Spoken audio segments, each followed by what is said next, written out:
And then the next segment puzzled me, and I like Jeff Jarrett. I'm a fan of his work, and I'm a fan of what he's done in the business.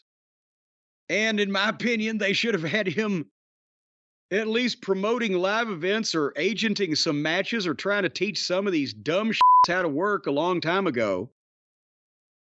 But I don't understand what they did here, because it's going to lead to having to look at Jeff Jarrett versus Dick the Boozer if it's followed through on. And I feel sorry for Jeff that at this point in his life that he has to tolerate having to work with a louse like that.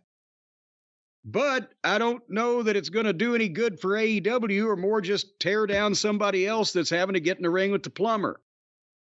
But they did the backstage interview with Lethal and Sanjay and Zippy the Pinhead, and they haven't seen Jeff, but then Jeff comes in, and they know it's a big night for Jeff, but they were beating around the bush without saying what was going on. And they said, well, we can't find Karen. Jeff said, can you find Karen? That's what Kurt said. Well, hey, not at the DoubleTree. And then Karen comes in and says, I know wrestling is what brought us together, but it's also sometimes I've seen it tear you apart, and I'll support you. She pledged her undying love with whatever he was going to do, if he was going to go through with this, whatever this was.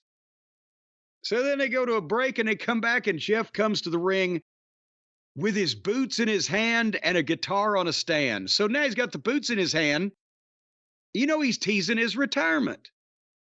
And he got emotional and said he had a lot in his career to be thankful for, and it's sad to think about things maybe coming to an end. And he gave the history of the Jarrett family.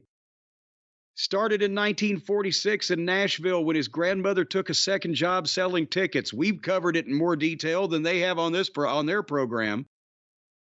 And it changed his family's life. And I never heard her called the CFO before. Well, chief financial officer, she was the one that kept the books for Nick and Roy. No, I know she was. I just never heard her called that before. Well, because there was no title, but it sounds better than saying she was the bookkeeper, but she did keep the books. And Nina Bond was the only other lady working in the office. And she wasn't as good with numbers as Teeny was. But then in Jerry's history, and then he started in 1986, Jeff did, and finally he picked up the boots and he said, should the last outlaw ride off into the sunset? Hell no. And then he revealed, I've signed my last wrestling contract. I re-signed with AEW. So he's 56 years old. Or 55, I'm trying to count. Point being,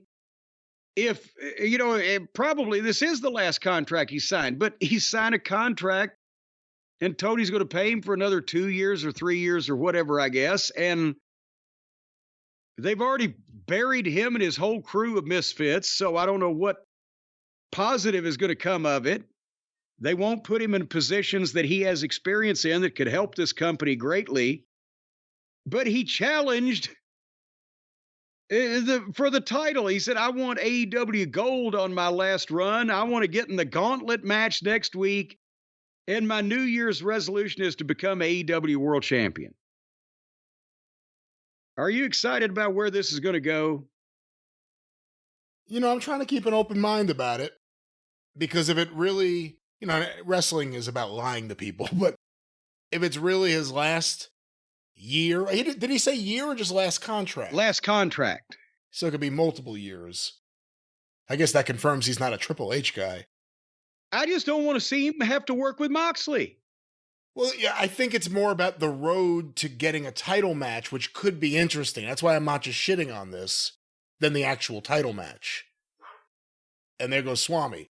If Jeff has to... Swami thinks you're full of shit. If Jeff has to somehow run through some kind of obstacle course to get there, it could be interesting. I just don't know what the hell that would be. It could be interesting, or it could also be fucked up like everything else they do. And they've had, 3 or 4 years now to make Jeff... do anything with Jeff. That's the other problem. If they begin this segment really with that promo in the back, Jay Lethal, Sanjay Dutt, and the Giant they've been treated a certain way on that show that you know how you should treat them. So when you begin with Jeff, like they should have almost done this where Jeff didn't even reference them. I just went out there and did it. Can you imagine if they had given Jay Lethal half of the push they've given that fucking Garcia? A guy that can really work, and a guy that can really talk, and a guy that looks like something, and a guy that has experience, and people know who the fuck he is on some level already. And then you start giving him wins over top guys. Imagine that. Or take this fucking bland, mope-faced fucking cretin and let him beat everybody in the company and nobody gives a shit because he's still a bland, mope-faced indie jackoff. That's an option too. I'm editorializing now instead of asking a question, aren't I? I don't know what your question is, but with Garcia and with Yuta, it's like Tony Khan has two Eric Watts. And that's not to put Eric down. It's more about what Eric symbolized and what he really was in 1992.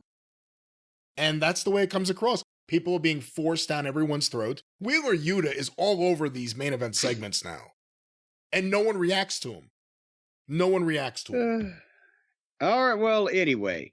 Well, what did they say a long time ago? A full-grown version of Superhuman. That's what he looks like. Yes, he looks like, the challenged fellow on the internet that jumps into barbed wire in his backyard.